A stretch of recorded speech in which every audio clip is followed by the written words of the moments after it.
Good morning, everyone, and it's wonderful to have you here on the last day of the World Water Week. My name is Rupali Mehra, and I look after the Asia business for a green tech company called Spowdi, and I also lead marketing there. But we are here for people who really, really matter if we are going to solve for a resilient food production system. And that's the topic today. Resilient food production and water, smallholder farmers as impact generators. We are going to be showing you stories all the way from India and other parts of the world with the case examples of them on how smallholder farmers can make a difference, how they can really move the needle on the ground when it comes to future-proofing food production. But first, I want to start with this question. And I want us to take a moment to reflect on this. What will you, what will I, what will all of us eat tomorrow if 500 million smallholder farmers stopped producing food? If they just found it not lucrative enough, if they went to the cities instead of looking after their farmland for casual labor, because it's just not profitable enough to grow food on their farms anymore. There's no water, they don't have access to technology, and there is no incentive for them to continue. Then what's going to be on our dinner plates? That's something which I would like all of us to reflect on.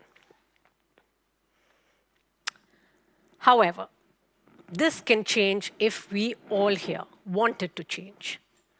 We know what the situation is in reality. We know that water is running out. We know that by 2050, when the population is touching almost 10 billion, we need to produce 50% more food. And that requires 30% more water. And when there's no water tomorrow, what's going to be the situation? And it comes back to the same question. What's going to be on our dinner plates? But there are farmers out there who want to make the change, and they are making the change. They are, in my mind, pioneers in smart farming, in adopting smarter ways to produce food while not using so much water, while reducing the use of water in food production. And as we start, I'd like you to take you through that journey, to the journey of these smallholder farmers. So let's begin in the western coast of India, in Gujarat. And I'd like to share a story of a group of women, all smallholder farmers. 2 years ago, they started on a journey to change life as it was for them, their communities, and their children. They adopted smarter ways of food production.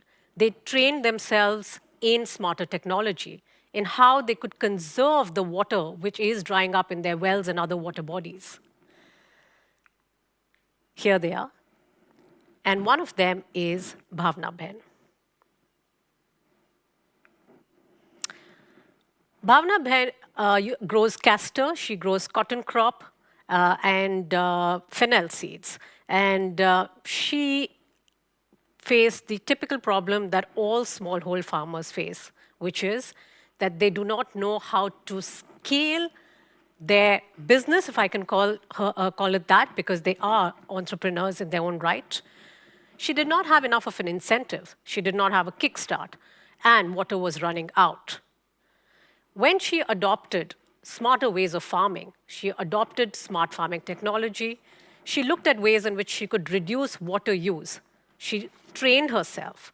And she was one of the pioneers in a project that we started with one of the organization that she's a part of, the Self-Employed Women's Association, which is 2.5 million women.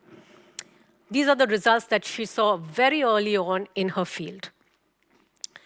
You can see there that a comparative difference. In 500 square meters of land, which is just 1/8 of an acre, Bhavna Ben was able to grow 3 times the food that she does.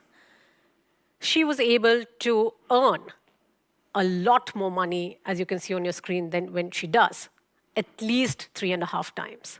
And she was able to reduce the number of days from sowing to harvest. And we will go through how she managed to do that. Let's hear it from her, how life transformed for her and what her journey has been like. मेरा नाम भावना बिन राठौड़ है और मैं सिया में 6 साल से काम कर रही हूँ। पहले हम खेत में ये उगाते थे, वो गेहूँ की खेती है, मकई की है और बाजरे की, वो सब खेती करते थे। ऐसे वो टमाटर है, वरियाली वाली है, वो सब नहीं करते थे। रात को पानी हमको खेत में डालना पड़ता था। बिजली 8 घंटे के बाद आती थी वो, लेकिन बीच में बार बार यूँ ही चली जाती थी। पूरे ढंग से हम खेत में पानी नहीं भी दे सकते और वो डारिया पद्धति से खेती करते थे, यूँ ही पानी पूरे खेत में बिछा देते थे। वो जितना चाहे समय उतना पी ही नहीं सकता था। और हमने 1 साल से हमने प्रिसीजन सिंचाई पद्धति यूज़ की है, लगाई है। तो हमने पहले प्रिसीजन सिंचाई लगाई तो हमने वरियाली वाला पाक किया। तो हमने 2 खेत में किया। हमने एक आधे एकड़ में वरियाली की और हमारा दूसरा खेत था सामने, उसमें 1 एकड़ था, उनमें भी वरियाली की। तो बहुत बड़ा फर्क मिला हमें। 1400 किलो वरियाली का उत्पादन मिला, जबकि वो 1 एकड़ वाला था उसमें 853 किलो ही बीज हमको उत्पादन मिला। वो हमको डिफरेंस ऐसे ऐसे मिला। तो पूरे गाँव वालों को हमने बताया, तो वो लोग भी प्रिसीजन वाला सिस्टम देख के आश्चर्यचकित हो गए और वो भी देखने आते थे। तो आजू बाजू हर गांव के लोग वो सिस्टम लगाने के लिए अभी तैयार है।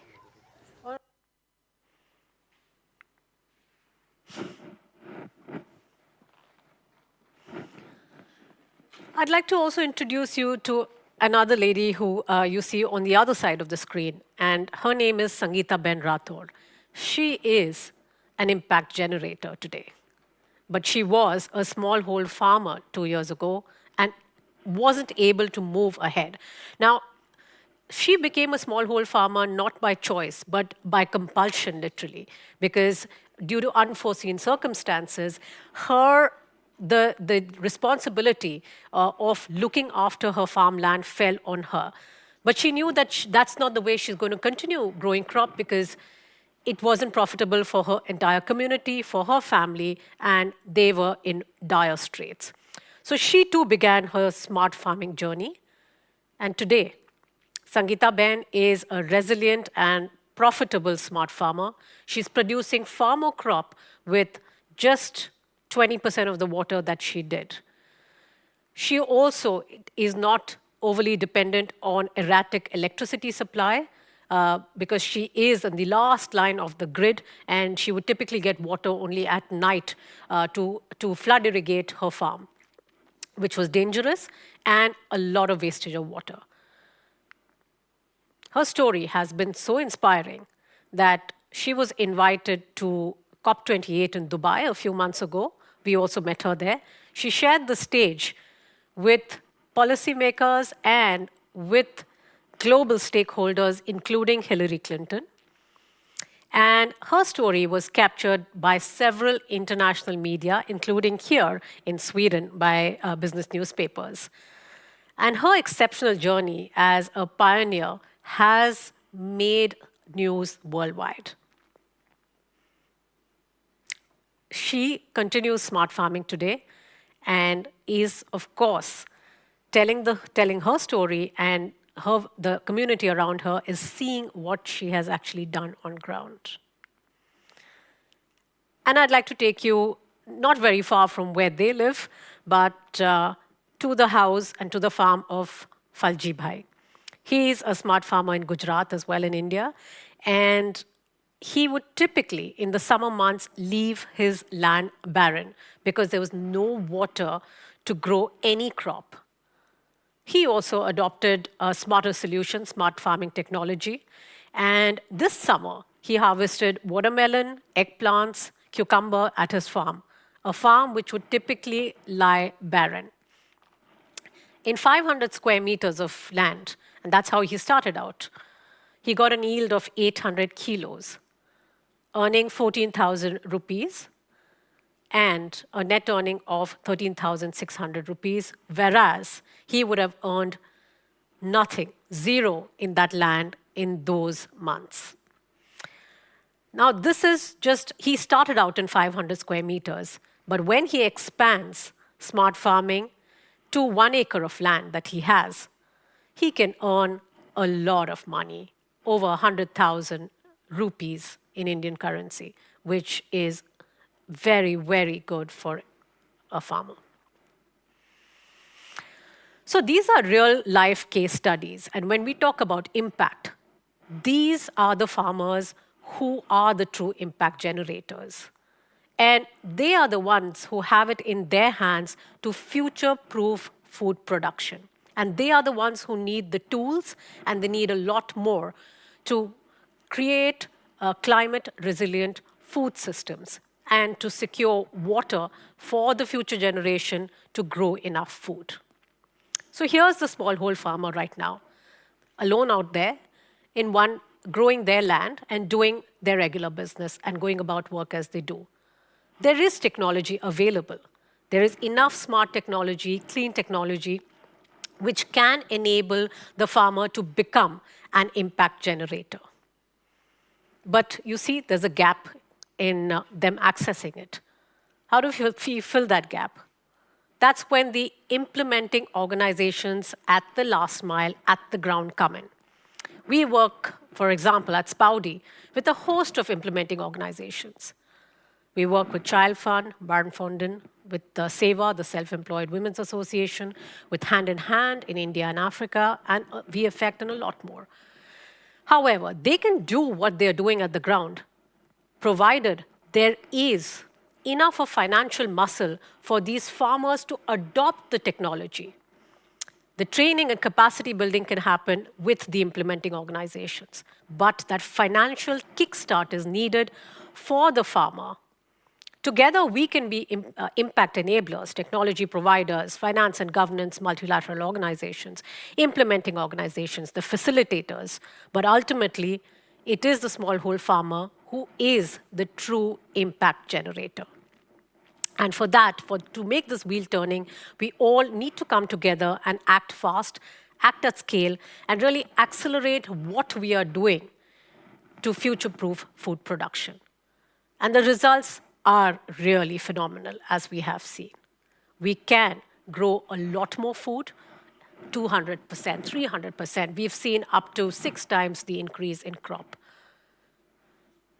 And this impacts and positively impacts 200 million smallholder farmers.